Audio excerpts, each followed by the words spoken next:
Good morning, children. Today we are going to start our next poem, that is Her Head, and this poem is written by John Murray. Now, in this poem, if you have read this poem, then you must have understood by now that the situation which is presented in this poem here, that is of drought.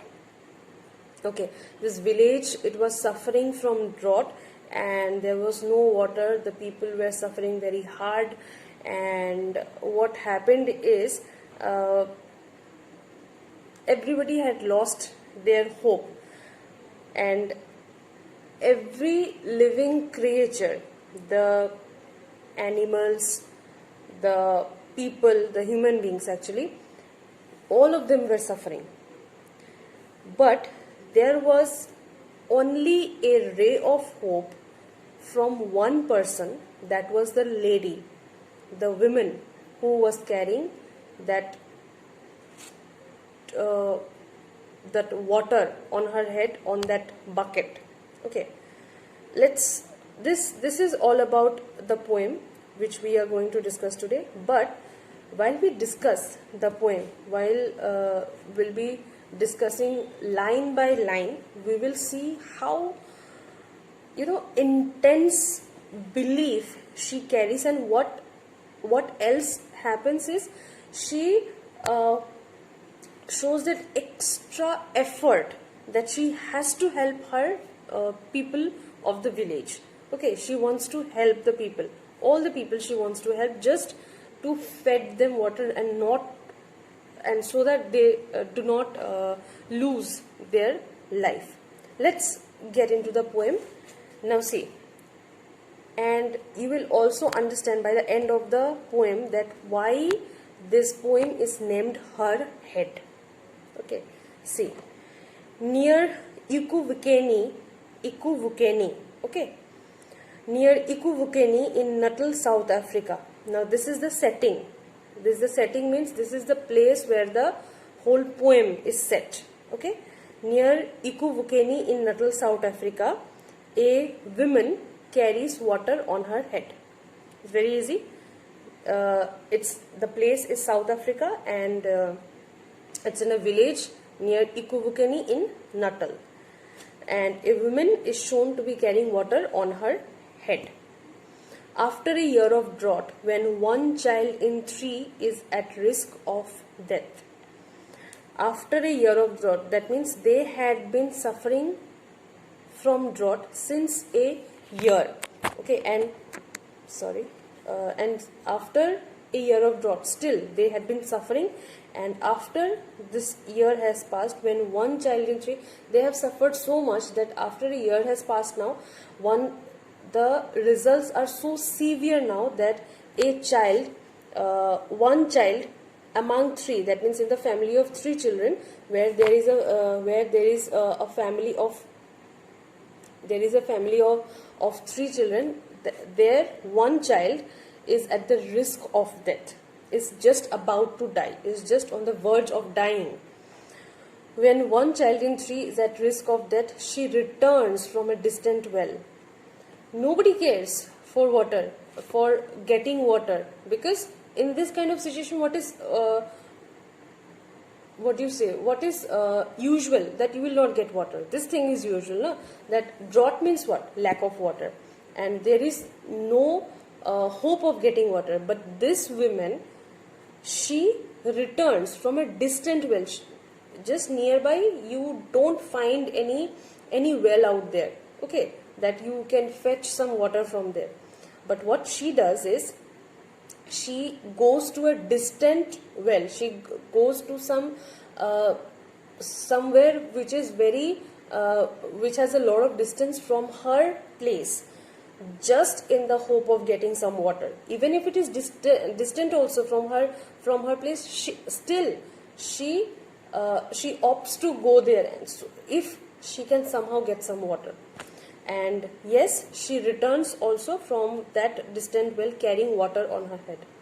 So you just see, she does not leave any hope, rather she goes and she tries to do something. She tries to get some water when there is no hope also. The pumpkins are gone. Pumpkins are gone means, what does it mean? That means in a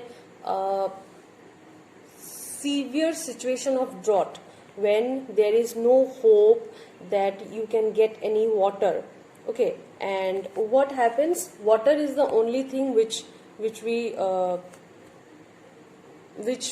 all need. Yes, we the humans, the animals, even the food crops. Have you ever seen this thing, or can we ever think that if we have planted any crop without watering, that crop will grow?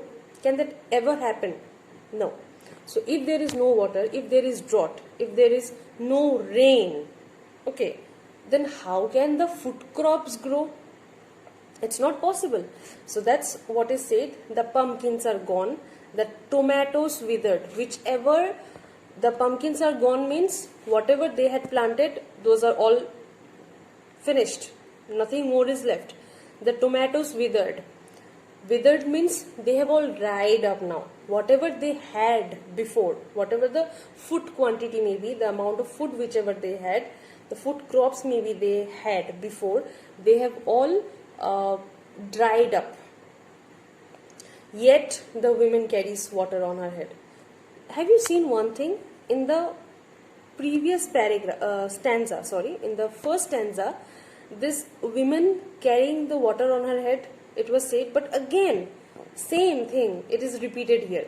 And you will see one thing, it's repeated in every stanza again and again, again and again. You'll check that, we'll see that, okay. Let's see. The pumpkins are gone, the tomatoes withered. Yet the woman carries water on her head. Still the woman is carrying water on her head. The cattle kraals are empty. Cattle means the animals. Okay. The animals which are staying in the shed. Kraals means hut. Okay. The shed or the hut for the animals where they stay. The cattle kraals are empty. The goats gaunt. Gaunt means they are starving. They are becoming thin day by day due to the lack of water or due to the lack of food. So the cattle kraals are empty. The goats gaunt.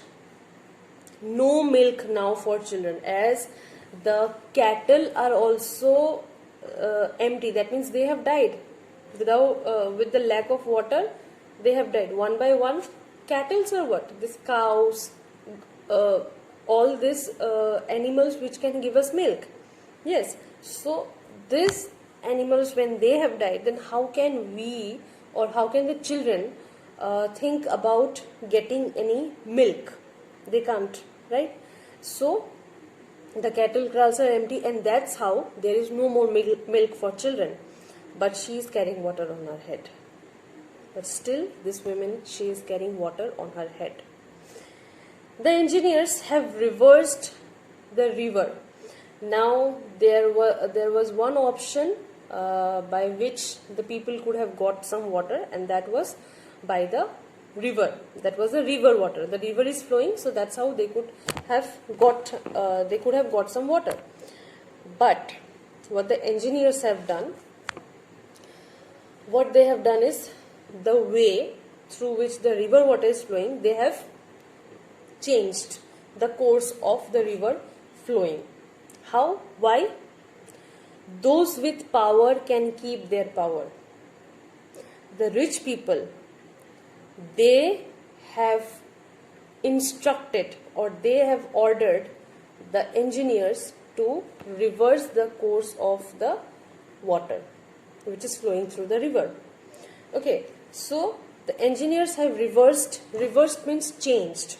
Okay, the course of the water which is flowing through the river. Those with power can keep their power. As because they have power, they have money, that is their power, so they can do whatever they want. So the rich people are not to be suffered. This is the thing, that they are not to be suffered. Let the poor people do whatever they want, but they will not suffer anyhow. In the homelands where the dusty crowds, and in the village, oh sorry, I missed one thing. The engineers have reversed the river. Those with power can keep their power, but one woman is carrying water on her head. Still, this woman doesn't doesn't care about anything. Whoever is changing the river or course of the water, doesn't matter. She is there to help. Do you understand what we are getting, what message we are getting till this third stanza? That even if everything is against us, against the people, still this woman is there who is keeping the hope, keeping the faith, keeping the strong determination that I have to help my village people. This is the thing. In the homelands, that means in the village, where the dusty crowds, why the people are dusty? Dusty crowd means what? The people have all now been full of dust. Why full of dust? Because there is no water. Yes? Watch the empty roads for water trucks, and they are standing on the road and they are waiting for the water trucks to come so that they can get water, they can wash themselves, they can drink water. Okay, they are in expectation of getting water trucks from the government, maybe. But they are just in expectation. Nothing happens, anything else, nothing happens. Okay, no truck come and provides them water. One woman trusts herself with treasure. And this woman, we are talking about only one woman here. This woman, she trusts herself. She knows that she can do it. Even if she feels weak, still she will do it. One woman trusts herself with treasure. Now at this time of crisis, at this time of drought situation, this is the crisis of water. So what is the treasure? What is supposed to be the best treasure or the greatest treasure? That is water. A drop of water. Just a drop of water is the treasure here. And carries water on her head. She trusts herself with the water, and she is carrying water on her head. I hope I am able to make you understand how the situation is going. Okay. Now see. The sun does not dissuade her. Dissuade means does not make her give up. The sun is shining very brightly. Now that can be a point of disturbance for her, but she doesn't get disturbed. That does not make her distract from her main point of thing that she wants to do. The sun does not dissuade her, nor the dried earth that blows against her. The water is not there. The sun is shining brightly. Even the earth has become very dried. Okay, but still that is not distracting her anyhow. As she carries the water on her head, while she is coming, while she is moving, she is not distracted. She is just at one point. Okay. In a huge and dirty pail, the bucket which she is carrying on her head, that is also said as pail. So that's huge and that's dirty also. With an idle handle, doesn't matter if it's dirty, but she is carrying the treasure. She is carrying the water. With an idle handle, it's only at one side. It's not moving anyhow. Resting on a narrow can. How do I tell you? If you can see, just on the top of her head, she has placed something, and on that she has placed the bucket. Okay. So, in a huge and dirty pail with an idle handle, resting on a narrow can, this woman is carrying water on her head. That is how she is carrying the water on her head. This woman who girds her neck. Now, girds means decorates. Okay, she has decorated her neck with safety pins. Why? Because there is lack of money also. This woman who girds her neck, she has decorated her neck with safety pin. No, not with any other jewelry. Actually, she has used these safety pins as a form of jewelry. This one who carries water on her head trusts her own head to bring to her people. She believes on herself that she keeps belief on herself that she will bring water for her own people, for her own village people. What they need now, right now, at this point of time, what is the most important thing that they need? That is water, and that is what she is carrying. Between life and death, they are still alive, but they are on the verge of dying. They can die at any moment. Why? Because they have not drank water for such a long time. So they are just on the verge of dying. They are just about to die, but they're still alive. So they are between life and death. She's carrying them water on her head. So in spite of all the things which might seem difficult for her, she does not care about anything. She only carries water on her head just to serve her village people water so that they do not die. No children should die. Okay, no child, if there is any child among 3 children and is on the verge of dying, should not die. So her only point of work that she has to do is that she only just have to serve her village people water. Maybe the well or the means of getting water may be away from her, maybe lot of distance away from her, but still she does not stays back. She moves forward and gets to grab the water, and she gets the water in a carrying the water on her head. And even if the sun is shining brightly, still she takes up the challenge to give her people that water so that they can still live. Okay, this is the only thing which is depicted in our poem Her Head. If you have some doubts, you go through this video. I hope you have by now already go through the video. Read this poem once again and try to match up how the explanation has gone with the poem. You try to understand the underlying story, what is there. Okay, and still if you have any doubt, then we'll discuss about it in our next live class. Okay, so yeah, thank you till then.